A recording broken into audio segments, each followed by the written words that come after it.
साल से आरएसएस हमेशा हमारे कपड़ों पर हमला करती। ये देखो, ये कुर्ता पैजामा पहन के जा रहा है, ये टोपी पहन कर जा रहा है, इसके चेहरे पर दाढ़ी है।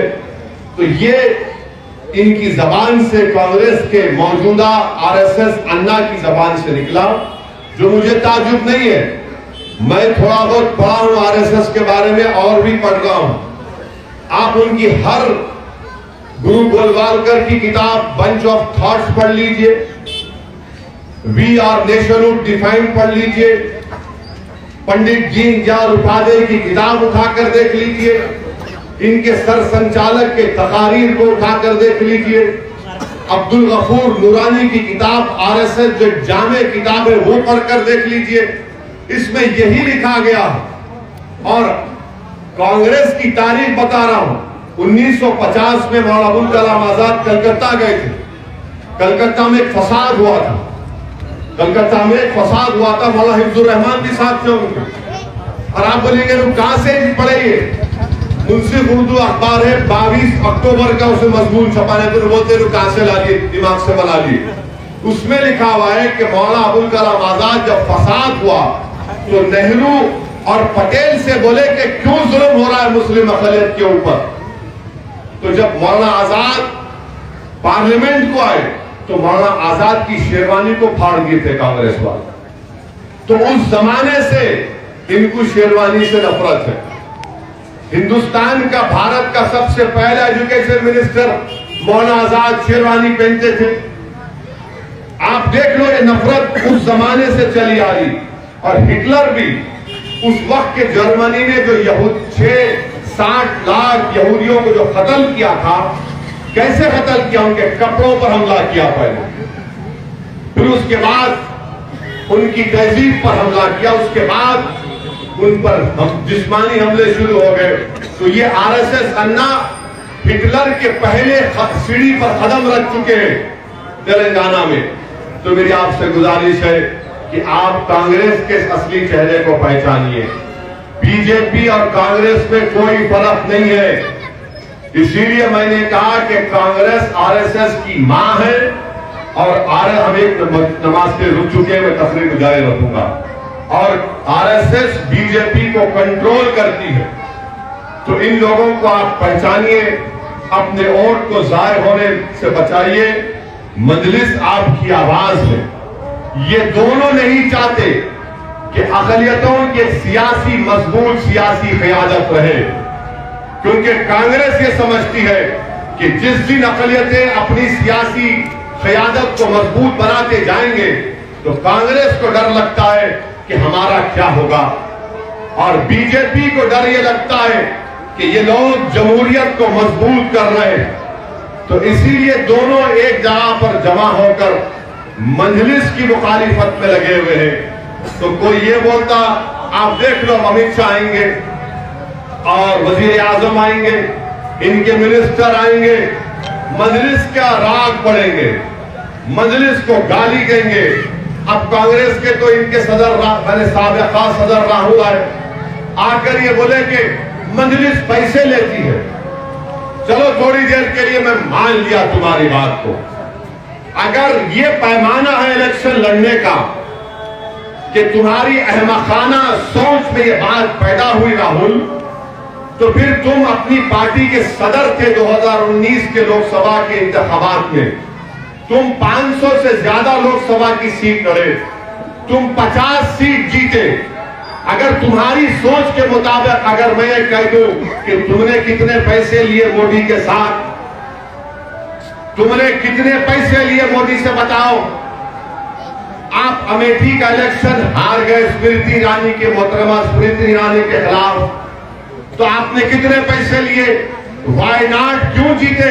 क्योंकि वहां पर उस कॉन्स्टिट्यूएंसी में 30% से ज्यादा मुस्लिम अक़लियत के वोट है और मुस्लिम लीग की वजह से जीते। तो ये इनका ये चेहरा है। और आकर इल्जाम पे इल्जाम लगाते, मकसद एक ही है कि सरजमीन दखन से मजलिस इत्तेहादुल मुस्लिमीन के हमारे बुजुर्गों ने 65 साल की कुर्बानी और मेहनत की बुनियाद पर आज जमात में मुकाम दिलाया। और इन दोनों को नफरत है, बीजेपी को, कांग्रेस को। ये कौन है जो हिंदुस्तान के कोने कोने में जाकर मजलूमों को मुत्तहिद करने की कोशिश कर रहा है? ये कौन है जो दलित और मुस्लिम अकलियत की इत्तेहाद की बात कर रहा है? या आखिर होता कौन है कि भरी पार्लियामेंट में खड़े होकर CAA के कानून को फाड़ता है और अब उस कानून को फाड़कर उसने पूरे मुल्क में पैगाम दिया कि ये कानून गलत है। बीजेपी को तकलीफ इस बात की है कि आखिर ये कौन है जिसके 2 MP हैं जो 3-3 मरतबा ट्रिपल तलाक के कानून को दलीलों के साथ उसकी धज्जियां उड़ा दिए। कांग्रेस और बीजेपी को हमने एक्सपोज कर दिया कि UAPA का कानून बनाया गया और उस कानून के तहत इस मुल्क की जेलों में सबसे ज्यादा अगर है मुस्लिम नौजवान और दलित है जो 3-3, 4-4 साल से उनको बेल नहीं हो रही। मजलिस ने उनको बता दिया कि तुमने कानून बनाया, तो इनको नफरत इस बात की है, अरे तुम लोग दोनों मिलकर बर्बाद हमको कर रहे हो। और अगर हैदराबाद की आवाम ने मुझे यह मौका दिया कि उन गरीब और मजलूमों की आवाज उठाऊं तो इनको पसंद नहीं आता। जब उत्तर प्रदेश में 2 मुलजिमों को हथकड़ियों के साथ कोर्ट में लाया गया और अवाम कैमरों के सामने उनको कत्ल कर दिया गया, कोई नहीं बोला। हैदराबाद से असदुद्दीन ओवैसी उसकी मजम्मत किया तो इनको तकलीफ हो गई कि आखिर कौन है ये। बाबरी मस्जिद का फैसला आया, किसी की मुंह जबान नहीं खुल रही थी। मैंने कानून के दायरे में रहकर बाबरी मस्जिद के फैसले को कहा यह गलत फैसला है। बताओ, इसीलिए इनको तकलीफ महसूस होती है। और आज आप देखते हैं कि कांग्रेस आज हमको गाली देती है। मध्य प्रदेश में जो इलेक्शन हो गया, वहां का उनका कमलनाथ ये कहता है कि राजीव गांधी राम मंदिर की तामीर का जिम्मेदार है। आज ये बड़े दुम चलने कांग्रेस के, जिनका कोई वजूद नहीं है, बड़ी बड़ी बातें करते हैं। अरे तुम्हारा कमलनाथ कह रहा है कि ताले खोले गए, बताओ आप कि ताले कैसे खोले गए? मालूम आपको? अगर आप जज है, मैं आपको जज बनाता हूं, तो जज साहब का काम क्या है? दोनों को सुनना ना। जज साहब क्या किए कि बगैर मुस्लिम साइड को सुने। 1986 में, उस जमाने में कंप्यूटर नहीं था, आप लोग तवज्जो से सुन रहे ना, मुंडी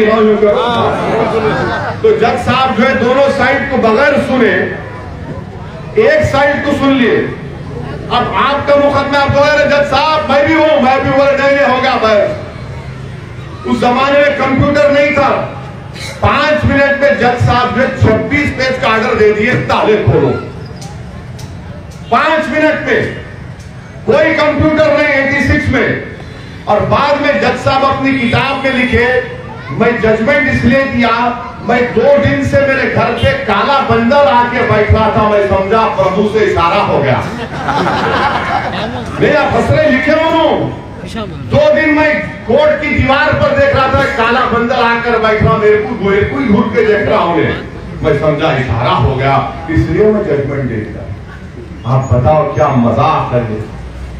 बताइए आप कैसे हमको धोखा दिया गया। तो इसीलिए हम तो वजीर आजम नरेंद्र मोदी से मैं अपील करूंगा कि आप अकेले जनवरी में मत जाइए। 6 दिसंबर अगर नहीं होता तो क्या फैसला आता कोर्ट का? बताओ कांग्रेसियों, बीजेपी वालों। मोदी जी जब आप जाएंगे थोड़ा दिल बड़ा करो, राहुल को भी आपका भाई है, उसको भी साथ लेके जाओ आप, क्योंकि ये काम उनके बाबा ने शुरू किया था मस्जिद को छीनने का। आप उनको भी लेके जाओ। आप कांग्रेस वालों जवाब दो, जवाब दो बीजेपी वालों, क्या असदुद्दीन ओवैसी सच्चाई को बयान कर रहा है या नहीं कर रहा है? मेरे अजीज दोस्तों और बुजुर्गों, इसी वजह से नफरत की जाती है, इसी वजह से हम पे रकेक हमले किए जाते हैं। अरे बोले उत्तर प्रदेश वाले, अरे तुम 402 सीट लड़े ना उत्तर प्रदेश के, उत्तर प्रदेश के असेंबली में 402 है, कितने जीते हैं लोग? 1।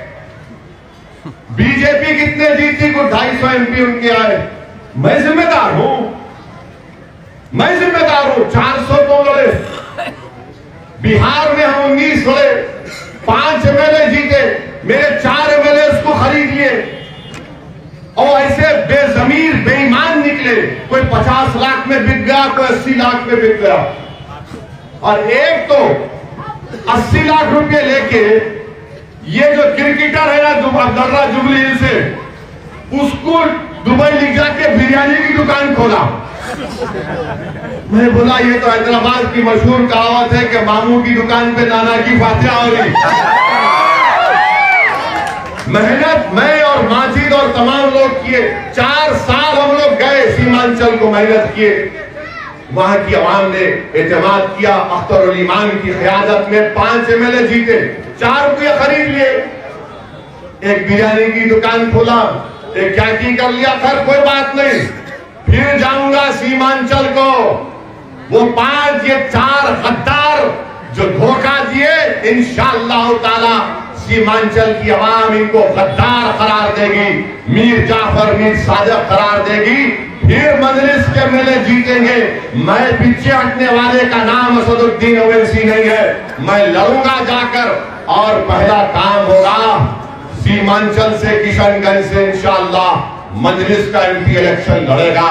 और राहुल जो बोल रहे ना कि हम पैसे लिए फुला लिए, राहुल गांधी तुम अमेठी लड़ो ना, मैं आता हूं। वहां पे शेरवानी आती और ऐसे सन्ना देखो, शेरवानी अमेठी गए तो क्या करते। अगर अमेठी से डर हो रहा तो हैदराबाद में आ जाओ प्यारे, मैं तैयार खड़ा हूं। आओ मुकाबला करो, तुमको मालूम हो जाएगा, यहाँ की आवाम बता देगी तुमको मजलिस क्या होती है। बहरहाल ये बीजेपी और कांग्रेस